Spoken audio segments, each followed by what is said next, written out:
Good afternoon, everyone. Happy Friday. Happy first day of October. I'm Michelle Deutschman. I'm the Executive Director of the UC National Center for Free Speech and Civic Engagement. Welcome to our 5th Fellows in the Field workshop. Fellows in the Field series is an opportunity for the higher education community to learn about our fellows' research and how their findings can be applied to your day-to-day work on campus. Today, we are featuring the work and advocacy of fellow Ernesto Arciniega. Ernesto is a Ph.D. candidate in Hispanic Literatures at UCLA, as well as the Vice Chair of the UC Graduate and Professional Council.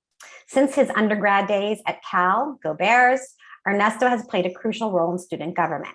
This has included serving as a board member on the UCLA Board of Directors, a student-run nonprofit with an $80 million budget that governs UCLA's student publications and media, UCLA's student services, facilities and restaurants, and UCLA's trademark and licensing. Ernesto is the founder and former president of UCLA Hispanic Latinx Graduate Students Association, was the inaugural GSA Director of Diversity, Inclusion, and Community Engagement, and has contributed as a student advocate to the UC Board of Regents. Ernesto was also one of the first students to be involved with the center, and I want to acknowledge the energy and support he has given us for the last bunch of years. So, during his fellowship year, Ernesto brought all of his skills and experience to bear in his year-long project on speech, civic and political engagement by undocumented students in the UC system. Today, we are joined by 2 guests who contributed to Ernesto's research. Both are advocates for the undocumented community. Alondra Avalos is the chair of the UC Undocumented Student Coalition. She's a 4th-year student at UCLA, currently double majoring in labor studies and sociology. Alondra advocates for the needs of undocumented students across the UC system and helps ensure that resources are equitable and sustainable across campuses. Yadira Hernandez is the former assistant director of the UCI Dream Center. She's an indigenous immigrant from Puebla, Mexico. She earned her bachelor's degree in sociology from UCLA, and she is pursuing her JD at CUNY Law in New York. Since moving to the US at the age of 15, Yadira has seamlessly and unapologetically advocated for undocumented immigrant rights in her professional positions and as a community organizer. She has managed and organized anti-deportation campaigns supporting families impacted by incarceration and deportation. Yadira also founded the first of its kind in the nation, the Undocumented Alumni Association, UAA of UCLA, where she advocates and provides professional and career opportunities to undocumented alumni. Most recently, she was awarded the 2021 Social Justice and Equity Award as Change Agent for the National Conference of Race and Ethnicity in American Higher Education. Thank you, Ernesto, and thank you, Yadira and Alondra, for taking the time to join us and to enrich the conversation. For our participants today, please feel free to ask questions using the Q&A function. So clearly, all 3 panelists are so accomplished in terms of their activism and work and advocacy, and there's a lot to talk about. I'm going to ask Ernesto to kick it off. So Ernesto, why don't you start by telling us kind of what brought you to your project and what were you hoping to accomplish by it? Thank you very much, Michelle, for the kind introduction, and above all, thank you and the Center for the continued support you have given to my work and student research and advocacy. What led me here was my own experience, right? My own experience as a recently arrived Mexican immigrant to the United States when I was 16 years old, facing different challenges in high school, seeing other students facing those challenges.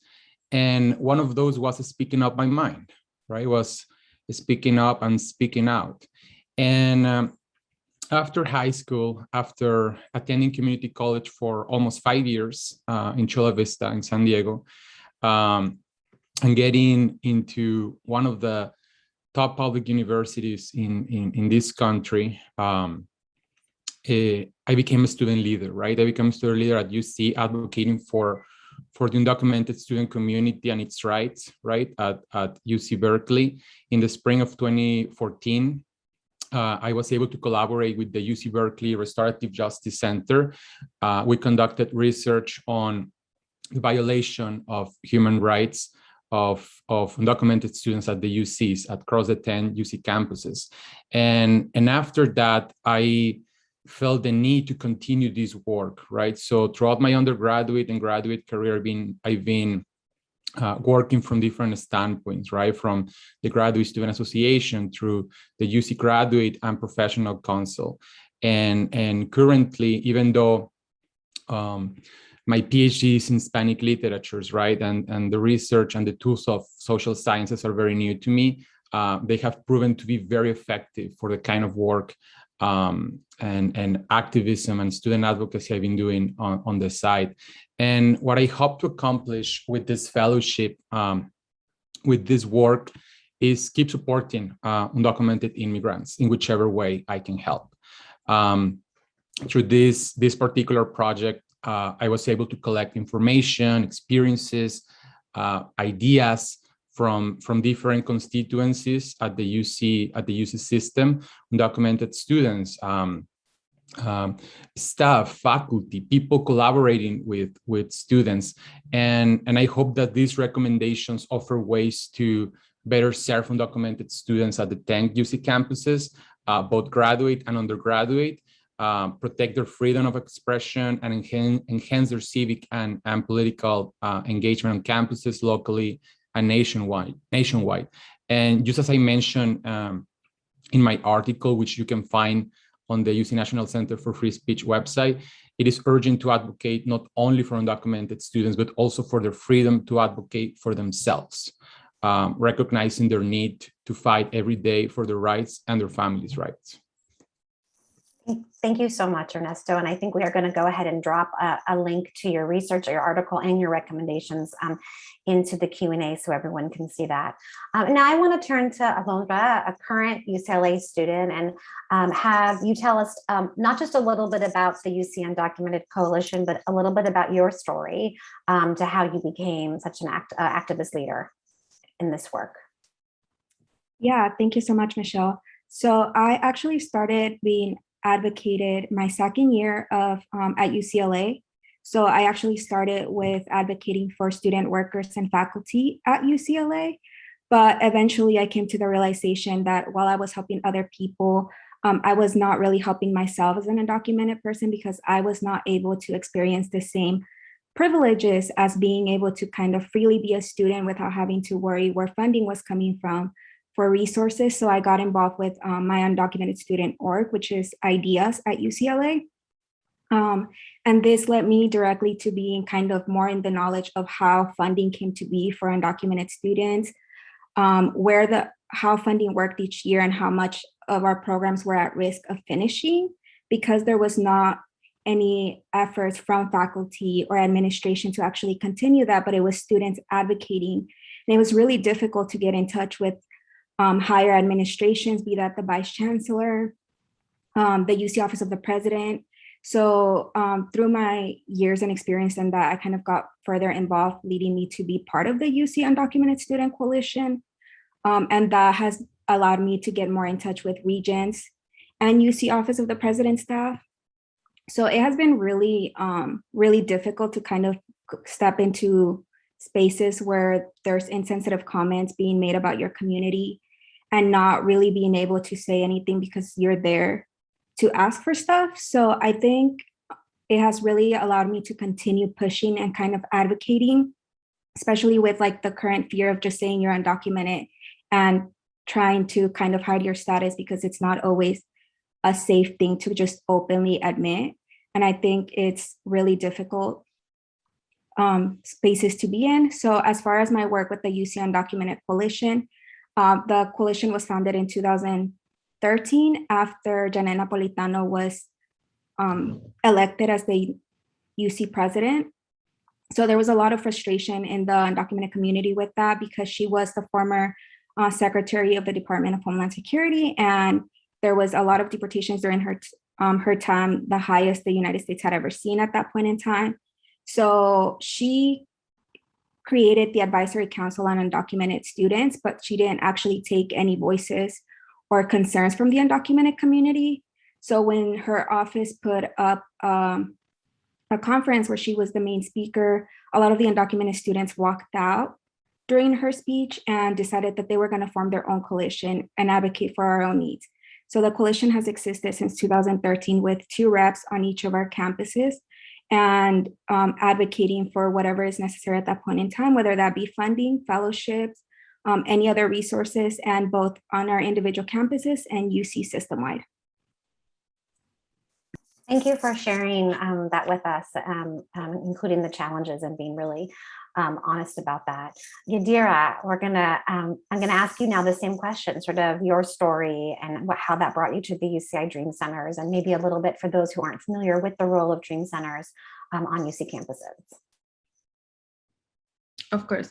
Thank you, Michelle. Well, thank you everyone for being here. Definitely, I can share a little bit about myself. I'm undocumented myself. I do benefit from the DACA program, which is an executive action that granted certain undocumented individuals, not everyone, a work authorization permit to be in the US and some type of protection from deportation. So that was that was passed in a couple years ago. But the reason why I decided to be part of this is because since I migrated to the United States, I knew it was undocumented. My whole family is also undocumented, continues to be undocumented.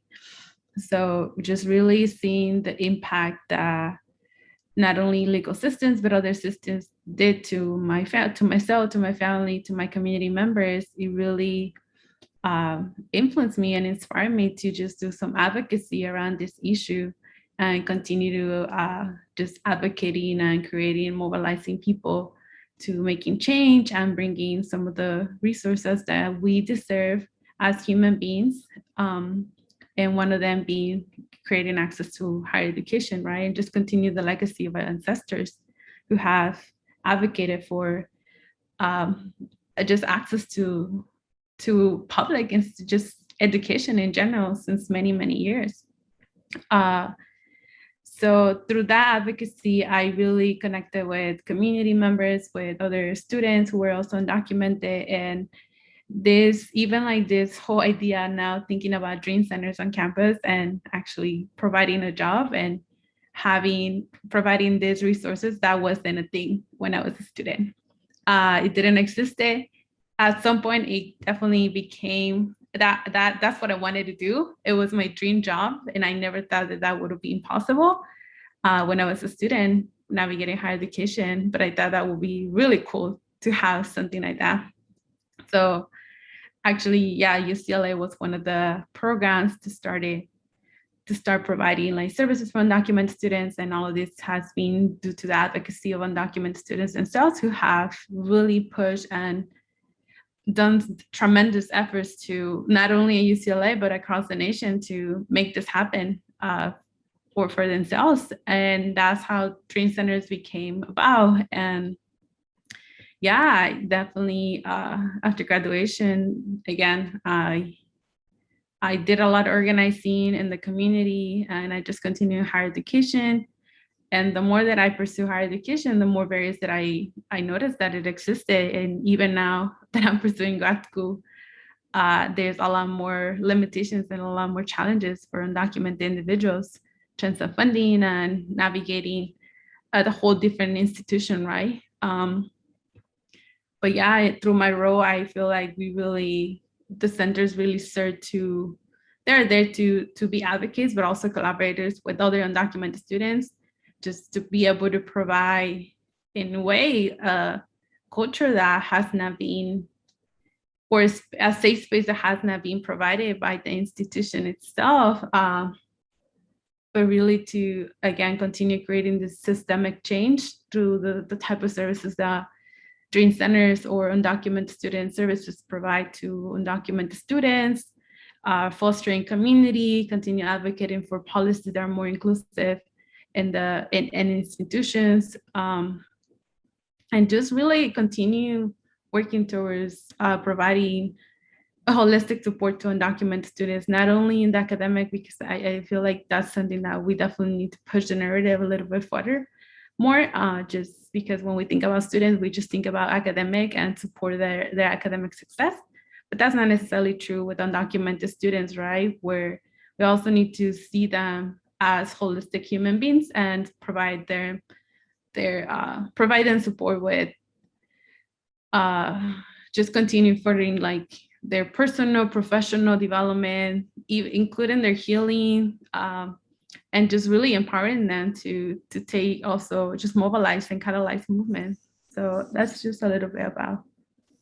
Thank you. I have to say, it's really a privilege to be able to moderate a conversation with three change makers. And I find it very inspiring. And I hope that the folks who are participating today feel the same way. Yadira touched on a couple of them. We're going to get to the issue of narratives in a little bit, but I kind of wanted to start with challenges. Obviously, this has been quite a time in our country's history vis-a-vis rhetoric about immigrants, whether documented or undocumented. And I think I'd like to start with each of you to kind of address a key challenge that you see for undocumented students kind of at this moment in time. And Ernesto, why don't you kick it off? I'm sure there's plenty of challenges to choose from. So go ahead. Thank you, Michelle. And just to add to what Yadira was saying, made me think about, the need for all those efforts, right, that student advocates, organizers, activists are doing, the need for those efforts, right, to be translated into policies, right, into law. And I just admire so much Yadira for being in law school, and that has always been on my mind, right, like the need for me to go to law school to be able to know that space, right? And this research, took me also to that path, right? The broken immigration system in the United States, and it's never too late, right, for law school. But just wanted to add that. Well, you're a lawyer, Michelle, you know that. And regarding to that question, Michelle, there are plenty of challenges, and I think that they can also be seen from different standpoints. If I can speak to one, is something that from my research I was able to really think about, that there are undocumented students that are very spoken, right, and very involved politically and civically engaged. But there are also others who are not, right, who are afraid of retaliation, who are afraid of deportation, who are afraid that their families, right, may be affected. And this is one of the key challenges that came out from my research, and is something that I still try to really think, right, how can I address this in the upcoming year? Because this fellowship, yes, is for it was 1 year, right, but that for me something that is a lifetime goal, right? In the upcoming year, I really want to be advocating for these recommendations through my role, right, working with other student organizations. And I think that one of the things that the UC system should be focusing right now is the creation of more spaces, right, more opportunities, leadership training, and I'm sure that there are many other challenges that we can dedicate the whole day to speak on, and I'm sure Alondra and Yadira can help me with those. Okay, Alondra, do you want to go ahead and share what you think are some of the key challenges right now? Yeah, I also like to just kind of reply to something Ernesto said about a broken immigration system. I don't think it's broken. I think it's functioning the way it's designed to, which is to sustain the existence of an exploitable workforce, to continue building this economy, because our worth is always constantly correlated to the ways our labor benefits the country. And we're not ever viewed just as people. It's just like, what can you do to make this country better? So I think that's just a different viewpoint. As far as undocumented students, like challenges, definitely lack of funding for fellowships.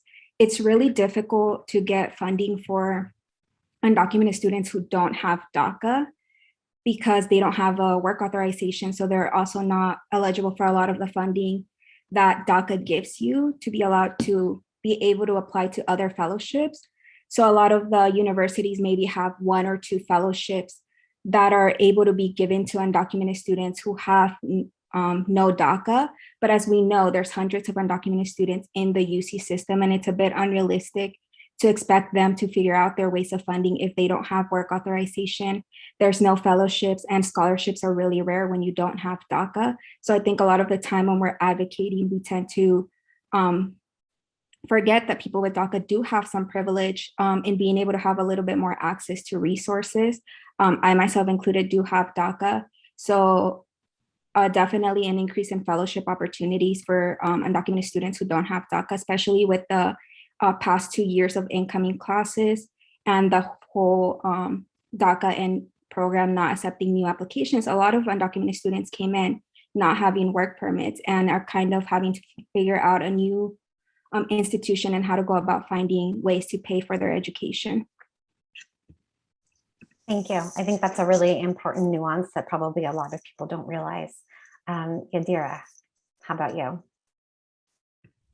Yeah, I think I really would like to bring this to like the bigger picture, right? Because when we think about what are some of the issues that like currently undocumented student experiences is like, it's always been the same issue, not only for undocumented students, but I just like to bring the intersectionality with other communities, with our Black, Indigenous, trans, queer siblings who have experienced this. And we have experienced this from the very historical perspective, right? Since the very beginning of this nation, that has a longer touch on this, like how the law and many systems of that have been created, the way they are functioning the way that they're supposed to. None of the systems are broken. None of the systems are not functioning.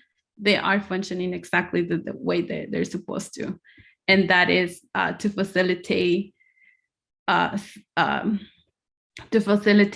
white supremacy, to continue facilitating settler colonialism, continue exploiting people's labor. And I think that's what I would like to, the reason why I would like to bring these topics is because when you think about, yes, we can increase fellowships, we can increase funding, we can increase more resources for undocumented students, for everyone, but until we actually dismantle this white supremacy that currently governs this nation and this society, we won't be able to have what we really want, right? Which is respect for our humanity. Well, thank you for broadening that lens and talking about the sort of systems functioning to maintain the status quo that is clearly problematic in so many ways. And one thing that in our prep call together that really kind of opened my eyes up was this discussion. I'm going to have Alondra kind of kick it off about the dreamer narrative and how actually that narrative, which is often so held up as sort of such a successful program, has actually become kind of a polarizing and even toxic narrative for the immigrant community. And Alondra, I was wondering if you could kind of share some thoughts on it, and then Yadira and Ernesto, you guys can jump in as you want. Yeah, thank you, Michelle. So for some of you who don't know, the Dreamer narrative started with the introduction of the DREAM Act, which is the Development, Relief, and Education for Alien Minors Act. And this was in the 2010s. And during this time, it was seen as a strategic narrative to kind of help push the DREAM Act in order to pass, because it painted undocumented people, a lot of undocumented individuals pursuing higher education as deserving of an opportunity for citizenship.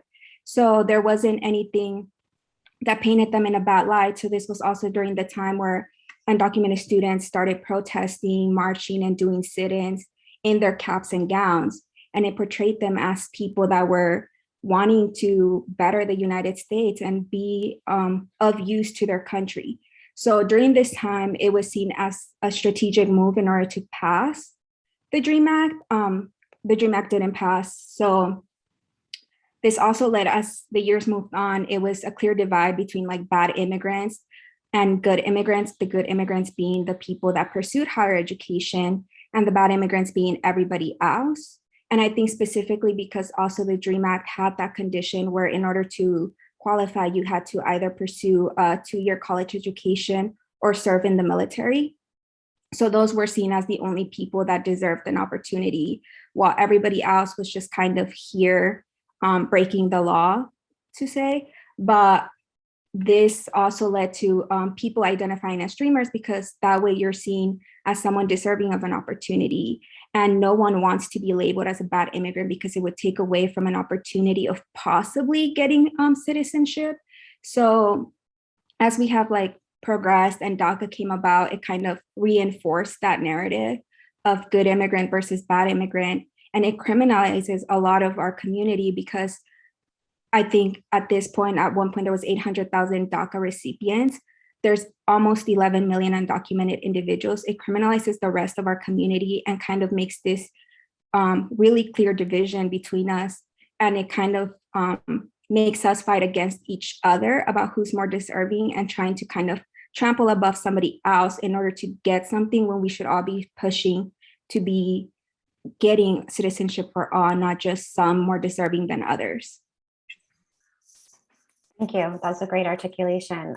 Ernesto, do you want to add anything? I just want to say that I have learned so much from this research, and particularly from Alondra. She has been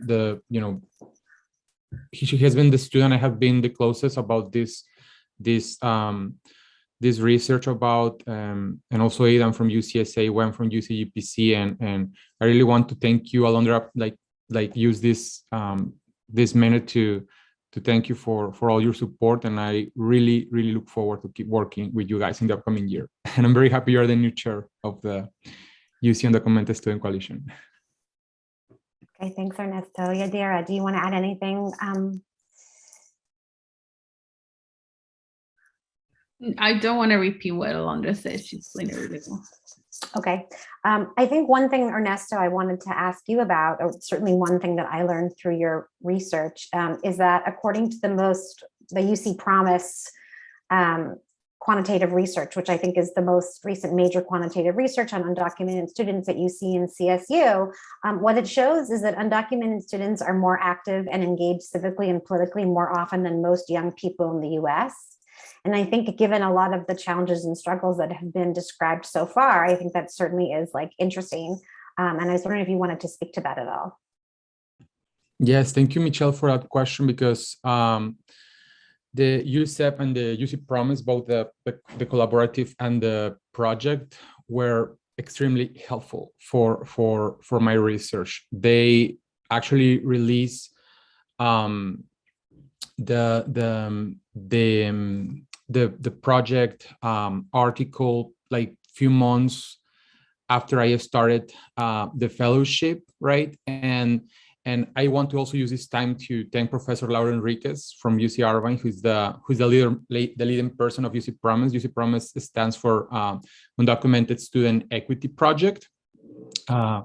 And their work helped me to understand many of the issues and challenges related to undocumented students, and particularly on free expression and civic and political engagement. There is a part of the research where it's dedicated about these particular questions, right? About how undocumented students, particularly undergraduate students, right, at both UC and the California State University system, are affected by the immigration system, right, and how that affects in their own experience as a students, right?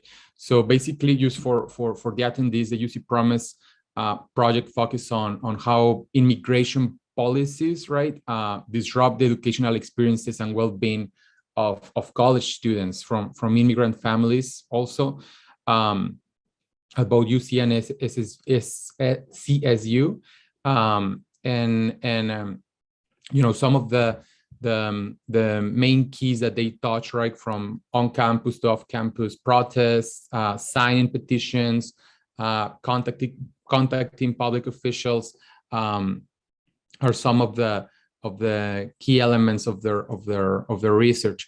And I would like to use this time to quote part of the research because I think it's extremely important. I can also provide the link, right, to the different articles they have published. And I'm gonna quote this, I'm gonna be very quick. It says, regarding to the question you're asking, Michelle, the students who reported experiencing more frequent immigration-related discrimination and anti-immigrant sentiment on campus were more likely to be civically and politically engaged. It is significant to note that students who experience more immigration-related social isolation and deportation threats reported higher levels of political engagement, whereas the students who felt a higher sense of campus belonging reported higher levels of civic engagement. This is part of the different findings from this particular project, and I really think it's something that strongly helped me to understand, right, the different reasons undocumented students at both systems, right, and they haven't done it with the community college system as well, but I imagine the numbers can be very close, right, and comparing those to the students who are documented, right, with documented parents. So.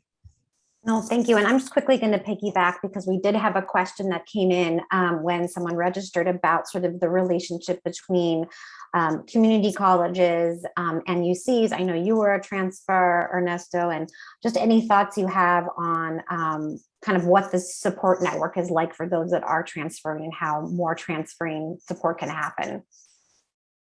So from my own experience as a transfer student, I had to attend community college, Southwestern Community College, for almost 5 years because my English was not good. So I had to take different courses to be able to go into different levels, to be able to take different classes, right? So being there for almost 5 years also allowed me to see the different resources that there were for other groups, right? For the Hispanic community, for the LGBTQ community, I'm openly gay, so I'm also very involved with different organizations that are advocating for our community at the UC as well. And I always felt that there was not a strong support for undocumented students. I can speak from my own particular campus right here in Chula Vista. But there was a difference, right? I think that when students attend community college and then they go to a UC, right, they lack a lot of a lot about the different resources, right, that the UC can provide that can be, a little bit, different or more, right? I think Alondra can help me to elaborate on that too.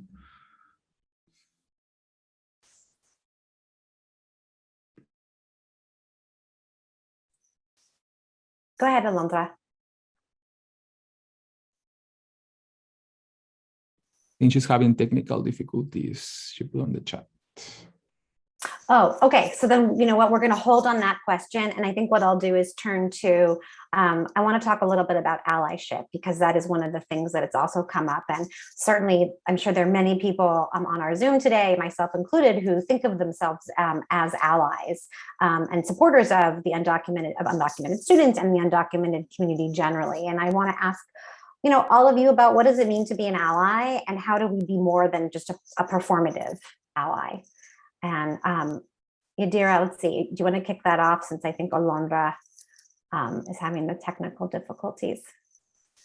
Sure. Yeah, so I think this idea of like, how do we think about allyship is a really important question. And I think one of the things that I always reflect on this is that I always ask everyone, right, including myself, the first step is really look around us, ground ourselves, and self-assess what is our positionality, what are the privilege that we possess and that we have benefit from, and we continue to benefit in a society, and how can we utilize those privileges to advocate for, alongside with communities, and just advance the rights.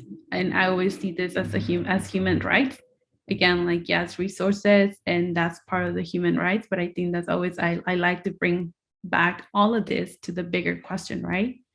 And I think that's one of the things that I like to just grant us when we talk about allyship. Think about our positionality in this society. And from that, I think that will be one of the ways that we move from this performative allyship, which, and some examples of performative allyship that I have seen is maybe just saying that, I don't know, I would say, because we're talking in the context of the UC system and educational institutions, sometimes there are statements that say that they support undocumented students, but the actions are not the same, right? So maybe, again, how do we move from this performative? We don't just talk about it. We don't just preach about it. We do action. We do take actions. And again, I've been talking about what kind of actions. Yes, increase resources, not only for undocumented students, maybe funding for those centers and staff who also do a lot of the labor. And I'm sure a lot of you participants who are here today, you might be counselors or faculty or people who support undocumented students, and that's why you're here. And I also would like to acknowledge that's a really great step, and you're taking that action, right, to continue learning about this issue. And just again, like, think about what are tangible actions that will continue to advance the human rights of the undocumented community. And I'll stop there.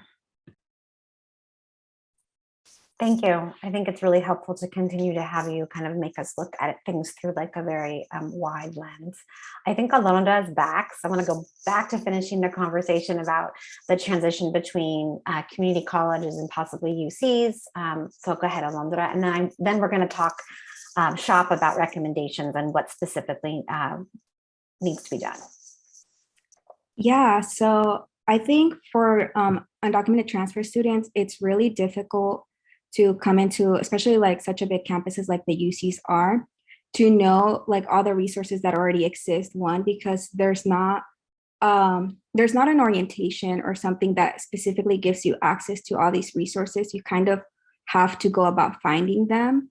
When I was a first year here, it took me about a year to kind of find out all the different resources that are available. When you're a transfer student, you don't have that much time. You don't have 4 years on campus that will allow you to kind of go around asking. And it's really difficult to kind of sometimes find themselves comfortable enough to just disclose their status. So I think getting in contact with undocumented student orgs is the best thing you can do, because usually these undocumented student orgs are already connected with the undocumented student programs or services at those campuses and have a closer relationship where you can go to one of these students and they can kind of direct you to what is necessary. I think for community colleges, especially like when undocumented students are applying to transfer, it's really good to have that information, at least that knowledge that does this campus have an undocumented student or an undocumented student program that you can direct them to and get them in contact, especially because some UCs don't have undocumented student orgs, so it's a little bit harder to handle that process. And I think working towards having an active relationship with those campuses, at least Ideas has our own component, which is the AB 540 project that reaches out to high schools and community colleges to let them know about our existence and all the resources that are available to them through UCs, not just UCLA, as well as kind of directing them to other undocumented student orgs if they don't have access to that. So I think definitely reaching out to an undocumented student org or program is the best way to go.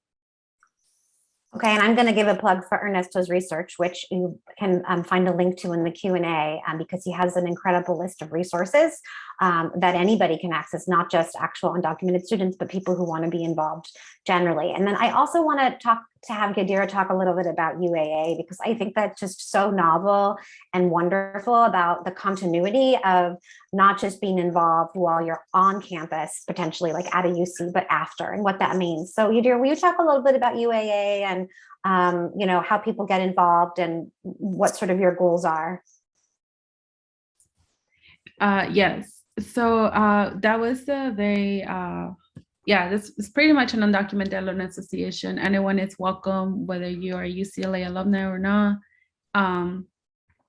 But this is really to continue the professional development of undocumented alumni, especially recent alumni, just to whether and I think the reason why this is important is because a lot of the institutional resources that exist, they're exclusively to undocumented students, like to that role specific, right? When you're a student, But what happens? I guess like that's the question, right? What happens after you graduate from the institution and you no longer have that a student title, which in a way for undocumented students, having that student title, it really brought some protection to say, oh, I'm a student, right? I'm an undocumented student. It goes back to the idea that Alondra was mentioning before.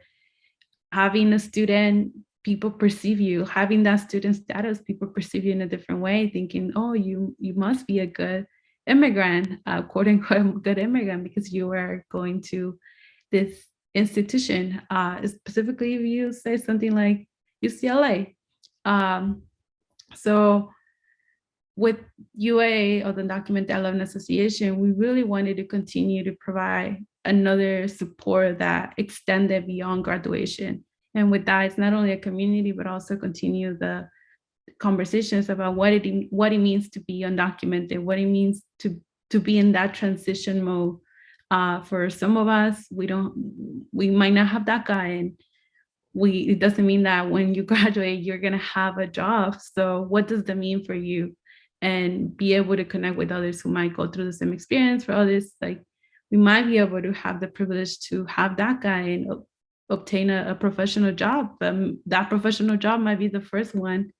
And how do you navigate that professional job and understanding what it means to have benefits, when that was something that probably, like in my case, I didn't have benefits until I graduated and was able to obtain a job at a UC, right? What does it mean to pay taxes? What does it mean to navigate this idea of like which pension or saving plans, right? All that was new. So I think that's kind of like the space for it to be able to continue having these conversations to how do we navigate spaces after undergrad. And again, anyone can join. Happy to share the link on the chat. Yeah. Thank you. That'd be great. If you want to, you can put the link in, and we'll also include it in our follow-up email. And, I'm seeing the time is flying, and there are a couple questions in the queue, but I really, I don't like to raise challenges without talking about potential solutions. And obviously we aren't going to solve these things today, but Ernesto, I think kind of the pinnacle of your research was really putting together an explanation of the different buckets of recommendations there are, quite extensive: student advocacy services, leadership, training, funding. And why don't you take us, either take one and kind of go deep, or you can do an overview of the recommendations that you're hoping, UC and the regents, and then and hopefully that UC can be a model, right, for other public universities and institutions across the country in terms of like what needs to be done. Thank you, Michelle. And I want to follow up before I go into the recommendations. I want to follow up in two very important things. One about the allyship question, because I also want to talk about, those who like really helped me this past year and who actually connected me to Alondra and Yadira. The first one is Enrique Campos from the UCLA Undocumented Student Program, and Valeria Garcia, also from the Undocumented Student Program. They were like very, very, very helpful for me to be able to understand many of the challenges that undocumented students face in my own campus at UCLA. And thanks to them, I was able to build this connection with Alondra and Yadira. I remember it was almost like 4 years ago, I think, Yadira, when I invited you to come to the GSA forum, which is like sort of like the student government for, like the student senate for like UCLA grad students. Because usually, the undergraduate population is way bigger than the grad and professional population, right? In each one of the campuses, of the UC campuses. And I really wanted to bring these voices, right, for grads and professionals to know. And then thanking both of them, right, and Enrique and Valeria for the strong support, and also to Liliana Iglesias from UC Berkeley as well.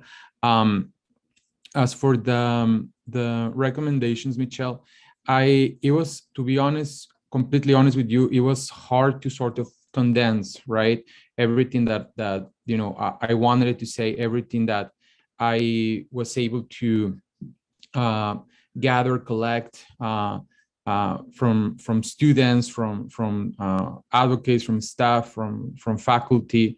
And at the end of the day, I divided it in 4 sections, right? One of them is about funding. The second one is empowering students through leadership training and civic and political engagement opportunities. The third one is about services and UC involvement. And the last one is about state and federal advocacy, a plan, particularly a plan engaging student leaders, because at the end of the day, and I want to make this very clear, the biggest changes and the things actually happening, right, are because students are the ones doing it, right? The students are the ones speaking out, are the ones standing out, are the ones who are there in the field, right? And I want to make this very clear. And without them, this research would not be possible as well. I know we don't have that much time, and there may be other questions, but one of the things that I really want to address is funding and also empowering students, right? There are many issues, right, related to mental health, housing, food insecurity, etc. And I often feel that part of the issue, right, is like the budget problem, right? It's a dollar issue. And I think that the goal for the UC should be to increase funding for all undocumented student programs, centers, services, to better assist them, as well as the UC Immigrant Legal Services Center.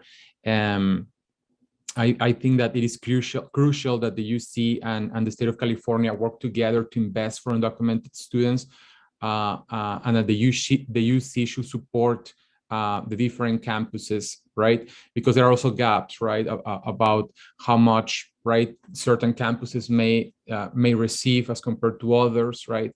There are the flagship campuses like Cal and UCLA, and we have very new campuses such as Merced and others, right? It's something that we have to take into account. And then the second part would, I would really like to talk about empowering students through leadership training and different opportunities. So I feel that providing undocumented students with leadership skills, education, orientation on free speech, and civic and political engagement could be very powerful. Some of the recommendations that I had from different constituencies could also be reflected to recommend, right, the academic senate to include a free expression, know your rights course, right, in its general education curricula. And also one of the ones that I included, being inspired by what Yadira has done in my own campus, is create, right, a UC-wide undocumented alumni association following UCLA's model. And I can talk about them, right? I don't think we have enough time, but you can also find this list on the website and at the end of my article. During the upcoming year, I really want to focus on pushing for these recommendations and more that I know that will be coming forward after this webinar. In the upcoming weeks, the UC Graduate and Professional Council, which is the student organization that represents all grads and professional students at the UC system, is meeting in the 2 upcoming weeks for a grad summit. And that summit is about creating a student advocacy agenda, right, for all graduate and professional students system-wide. So what I want to do is like push forward this part of these recommendations, right, and ensure that UCGPC makes this one of the priorities, and that we can push this forward. So I think that building collaboration with different student organizations is what really makes the difference. Collaborating with the UC Undocumented Coalition, with UCSA, UCGPC, and many other organizations that we may not even know that they exist throughout the 10 campuses, right? And push the administration and the government for results.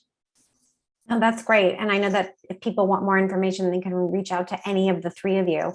We had a really interesting question come in to the Q&A that I want to ask, especially to Yadira and Alondra, which has to do with civic engagement and mobilization for undocumented students. And, did it change during obviously it's still the pandemic, but how did COVID-19 sort of change advocacy and mobilization? And then also, has it changed with the change in administration? And it might be too soon to even ask either of those, but I don't know if either of you can speak to that question. I can go first. So I definitely, with the pandemic, there was major changes. So typically it's already really hard to mobilize the undocumented community because there's obviously risks involved when exposing yourself, especially to something like per se a march or a sit-in or anything like that.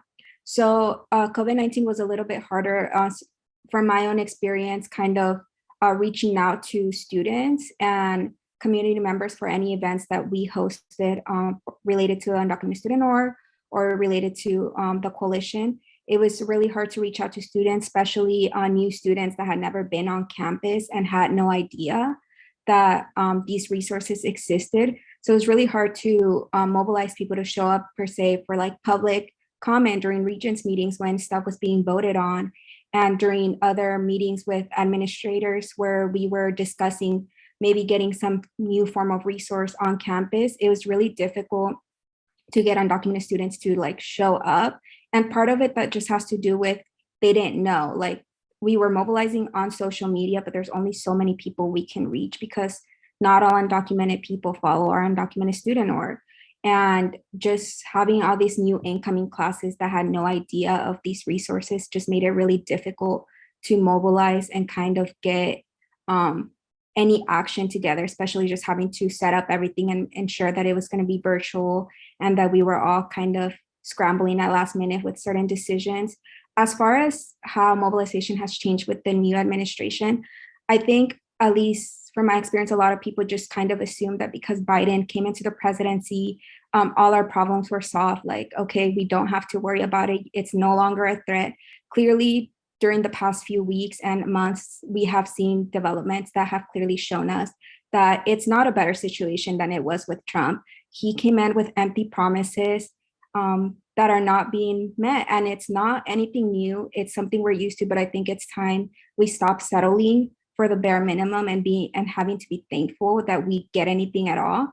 And definitely, I think we need to push more now than ever, especially with the current developments and just the way they're treating any immigrants in general. I think it's ridiculous to think that just because there's a new president and he happens to be Democrat, we're all safe, it's all good, they're our savior. It's not true. And I really think we're gonna have to do a lot more mobilization, especially in the coming weeks. Thank you so much. Yadira, do you have anything you want to add? I mean, I think the only changes that I've seen with the pandemic is before it was, I guess like the only benefit that I've seen is the way that people have been able to communicate just across the country, to even like this Zoom, as much as it brings so much like fatigue being on the screen, it has definitely just brought the community together and been able to organize together. But I definitely seen that at the same time with the pandemic, just the pandemic still has exacerbated the needs of the undocumented community, right? So now when you're prioritizing whether you want to organize or you want to focus on, I don't know, paying the rent for your family, you might have to prioritize one over the other one. And unfortunately, sometimes it's a survival mode and being able to support your family. But I think that was just the minor thing that I wanted to. No, thank you. I mean, I think it's a hard time for lots of people and very challenging choices. It's hard to believe that we are basically already almost at 1 o'clock. This has been, I think, a very insightful and thoughtful discussion, and I'm so grateful to all three of you. I'd love to give each of you just like a moment to kind of, if there's a thought you want to, or a call to action, or whatever it is that you sort of would like to be, what you'd like to leave the group with. let's start with Ernesto, and then Alondra, and then Yadira, and then I'll wrap it up. Thank you, Michelle. And again, thank you everybody for being here. Just want to follow up on what Alondra was saying about, the past few weeks, past few months, and there is an urgency. There is an extreme urgency to mobilize, right? To build coalition, to work together, and for all the attendees right now watching us behind the screen, and for those who are going to be watching this video later, come forward, come join the movement. Feel free to contact any of us. I will provide my email, and I'm going to be working very closely with students in the upcoming year, and I really want to thank again the center for this space, and I'm very happy that I'm basically finishing my 8-year career at the UC with this project, which has been the most rewarding aspect of my education. Thank you, everybody. Yeah, I do want to echo Ernesto. Definitely come forward. You feel free to reach out to us. I definitely think that if there isn't an undocumented student org on your campus, I think it's something that would be really beneficial, especially being the existence of so many already. It's a little bit easier to model as opposed to starting from scratch. And I think being able to direct undocumented students and teaching them how to mobilize and organizing skills, because this will go so much better when they have these skills that they can apply outside of just like their campuses, and being able to rally and mobilize more people, especially like Yadira had mentioned, this connection through like different states and not throughout the whole country because of Zoom, and having accessibility to different communities in different spaces. It's a bit easier to communicate and mobilize such huge events without having to presently be there. And I think it's definitely necessary to have organizational skills like that. Thank you. I think y'all have great points. I would just like to add, just again, thank you to the center, and thank you to everyone who has done so many contributions to the movement already.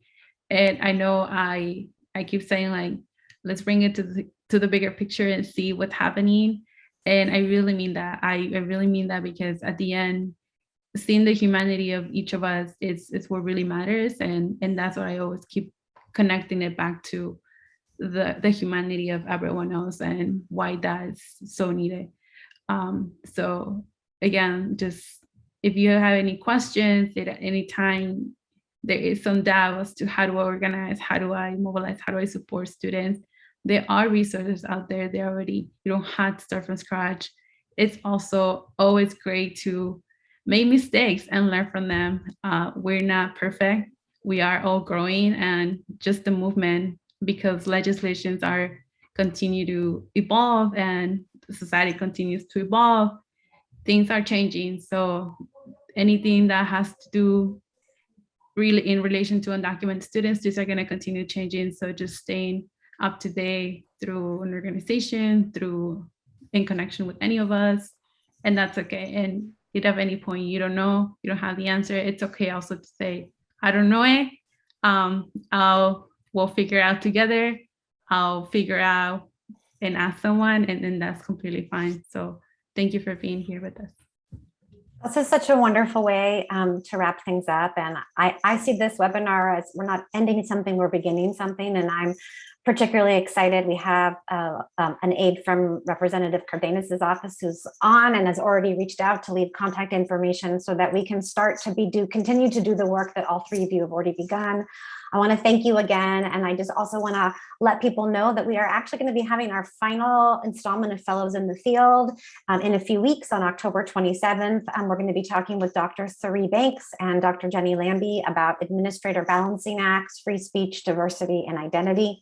Registration will open for that next week. In the meantime, have a lovely weekend, a good start to October. And again, I want to thank Yadira, Alondra, and Ernesto. Thanks so much.